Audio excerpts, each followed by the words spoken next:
બચુભાઈ ખાબડે પોતાનો સત્તાનો દુરુપયોગ કરીને અને હીરાભાઈ જોટવા પ્રદેશના દિગ્ગજ કોંગ્રેસના નેતા હોય એમણે પોતાના પાવરનો ઉપયોગ કરીને અહીં પોતાનું જમાવડો જમાવીને કરોડો રૂપિયા અહીંયા સેરવી લીધા છે।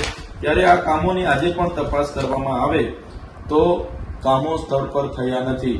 ત્યારે મનરેગા કૌભાંડમાં માત્ર ભારતીય જનતા પાર્ટીના બચુભાઈ ખાબડના પુત્રો જ નથી, એ કૌભાંડમાં ભાજપના બીજા નેતાઓ સહિત કોંગ્રેસના પ્રદેશ કક્ષાના નેતાઓ પણ છે, જે મનરેગા બિનકુશળ શ્રમિકોને આ વિસ્તારોમાં રોજગારી પૂરું પાડીને એમનું આર્થિક રીતે ઉત્થાન કરવા માટેનો કાયદો બન્યો। એક યોજનામાં ભાજપ અને કોંગ્રેસે ભાઈ ભાઈ બનીને કરોડો રૂપિયાના કૌભાંડો કરેલા છે।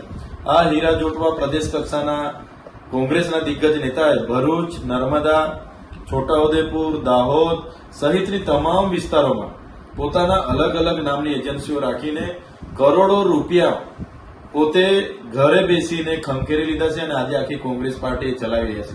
ત્યારે સરકારશ્રીને અમે વિનંતી, આ એમની જલારામ એન્ટરપ્રાઇઝ છે, કોઈ પણ જાતની રોયલ્ટી, જીએસટી વગર બિલો મૂકીને કોઈ પણ જાતની રોયલ્ટી કે જીએસટી ભર્યા વગર કોઈ પણ જાતની એક પણ ગાડી મટીરીયલ નાખ્યા વગર દર વર્ષે 250 થી 300 કરોડ રૂપિયાનું અહીંયા કૌભાંડ એમણે કરેલું છે।